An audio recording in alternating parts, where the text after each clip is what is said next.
ओम अक्षस्रगपरशुं गदेषु कुलशं पद्मं धनुष्कुण्डिकां दण्डं शक्तिमशिं च चर्म जलजं घण्टां सुराभाजनं शूलं पाशसुदर्शने च दधतीं हस्तैः प्रसन्नाननां सेवे सैरिव मर्दनीमिहि महां लक्ष्मीं सरोजस्थितां। नमस्कार, स्वागत है आपका और मैं आचार्य डॉक्टर विक्रमादित्य आपके साथ हूं। मां भगवती का जो छठा स्वरूप है बड़ा ही चमत्कारी स्वरूप है। भारतीय संस्कृति का वास्तविक तौर पर मूल मंत्र है ये स्वरूप भगवती का। भारतीय संस्कृति वो संस्कृति जहां कहा गया है यत्र नार्यस्तु पूजन्ते रमन्ते तत्र देवता। सोचें, हमारी संस्कृति में कात्यायनी भगवती का नाम जो है वो स्वयं में हमारी संस्कृति को विशेष तौर पर संबंध समझाने का प्रयास करता है। आपको कात्यायन ऋषि ने मां भगवती का ध्यान कर कर उनके स्तवन कर कर उनको प्रसन्न किया और जानते हैं क्या आशीर्वाद मांगा? उन्होंने ये आशीर्वाद मांगा कि हे मां भगवती, आप मेरे घर में कन्या स्वरूप में अवतरित हों। ये है भारतीय संस्कृति। आज भाई ये पाश्चात्य लोग हम पर आक्षेप करने का प्रयास करते हैं। हमारी संस्कृति जहां पर लोग आराधना कर कर कन्या को प्राप्त करने का भगवती के आशीर्वाद मांगते हैं, पुत्र और पुत्री में क्या फर्क?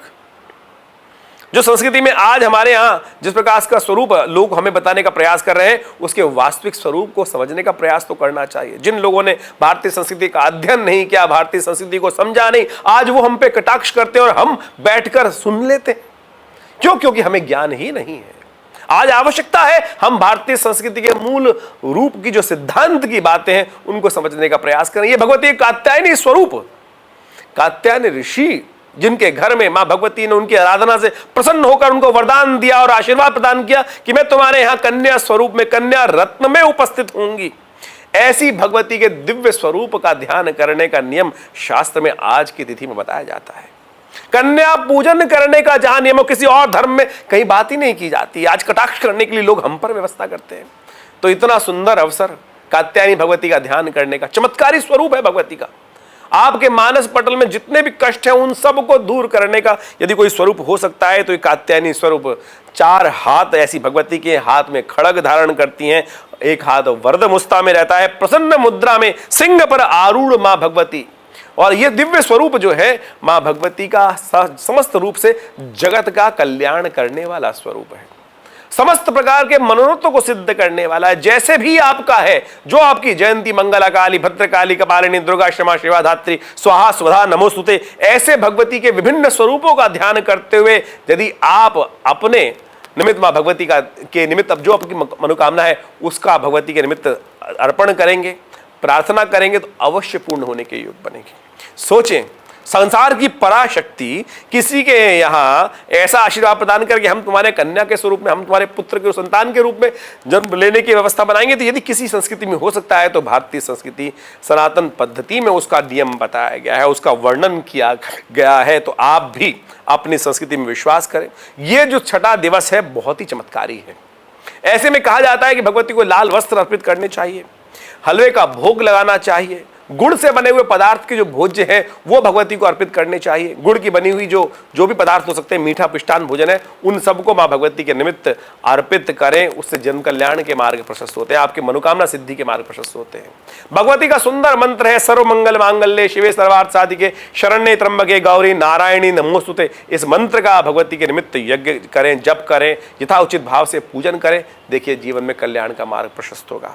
यह अद्भुत स्वरूप है भगवती का, तपस्यारत स्वरूप है जो भगवती के निमित्त इन मंत्रों के द्वारा, दुर्गा सप्तशती के द्वारा इन नवरात्रों में यज्ञ करते हैं, पूजन करते हैं, उनकी मनोकामना सिद्धि होने के अद्भुत योग बनते हैं, कष्ट दूर हो जाते हैं। तो आप भी नवरात्रों के शुभ अवसर पर सोकर इस समय को बर्बाद ना करें।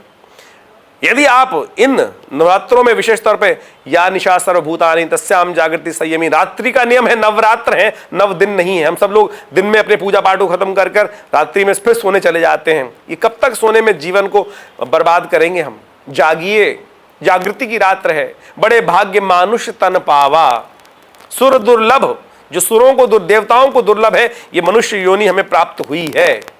तो कोशिश ये करें, ये ऐसे ही जीवन कटता चला जा रहा है, आधा जीवन सोने में चला गया, आधा जीवन अबोधता में चला गया, आधा जीवन कष्टों को सहने में चला गया, कब जागेंगे? इसलिए भारतीय संस्कृति में ऋषि मुनियों ने इन सुंदर मुहूर्तों का सृजन किया जिससे लोग जागें, माँ भगवती का स्तवन करें और अपने आगे का मार्ग प्रशस्त करें। आशा करते हैं आप इन रहस्यों को समझकर अपने जीवन में कल्याण का मार्ग प्रशस्त करेंगे। हमने विवेकानंद योगाश्रम में इस नवरात्र के अवसर पर सुंदर सहस्त्र चंडी महायज्ञ का आयोजन किया है। माँ भगवती के सानिध्य में ये यज्ञ किया जाता है और पिछले अनेक वर्षों से आश्रम पर कई बार सहस्त्र चंडी का आयोजन होता है साल में। तो आप इस नवरात्र में उस यज्ञ में भाग ले सकते हैं और आशा करते हैं आपके मनोकामना सिद्धि के अद्भुत मार्ग प्रशस्त होंगे, कष्ट दूर होंगे। धन्यवाद।